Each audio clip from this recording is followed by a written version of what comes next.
I've always been a believer in my 30 years of doing technology policy that it's all about buying time. It's all about making a wide berth for technology to work its magic, right? And we just have to hold off the worst things from happening. It means we play a lot of defense in our movement, right? But by holding off the worst vestiges of like the empire striking back, we buy time for technology to get in there and work its magic and do new and exciting things, right?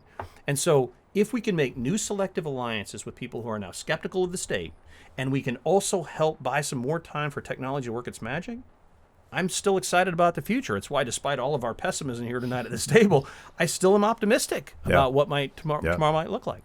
Yeah, I don't know. Like, we're constantly yelling at the dumb and sometimes purposefully evil things that government does, but you can make the case always that people figure stuff out. People find a workaround. People hack the system. And, it's not just entrepreneurs. It's just people doing what they naturally do. Other than the huge step back we took in the last 3 years, global poverty has been disappearing before our eyes. And in lockdowns, we've taken a huge downturn. But that wasn't by permission. That wasn't from the top down. That was just people figuring stuff out. I always use this phrase in all my work about technologies and sectors that are born free versus born into regulatory captivity.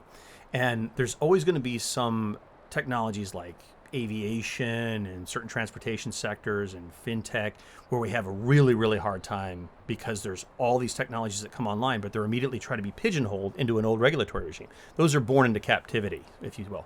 But the good news is there's a whole bunch of other technologies and services like the internet, computing, and these things, the smartphones, that were born free.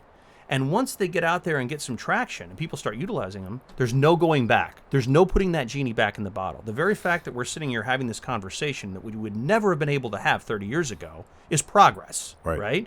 And I don't know what 30 years from now my kids are going to be doing when they have conversations like this. Hopefully they're as good libertarians as I want them to be, but whatever podcasts they're doing, power to them, or whatever other type of thing they're doing, but it will be technologically enabled, right?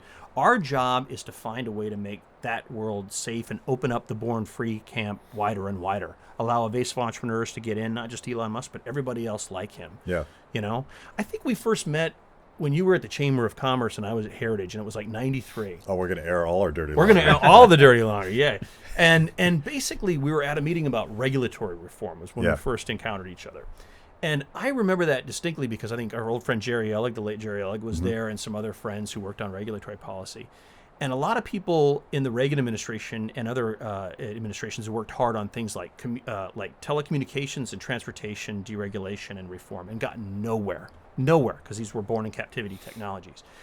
And we argued forever about things like taxicab reform and things like that. Yeah. And we had all the economic evidence on our side. It was a slam dunk case. We even had people at the Federal Trade Commission and DOJ agreeing with us on this.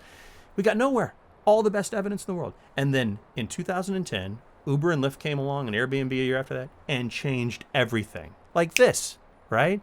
70, 80 years of all the best economic reasoning and political work, and we didn't get anywhere. And then technology changed the world overnight. We're never going back. We're never going to put those genies back in the bottle.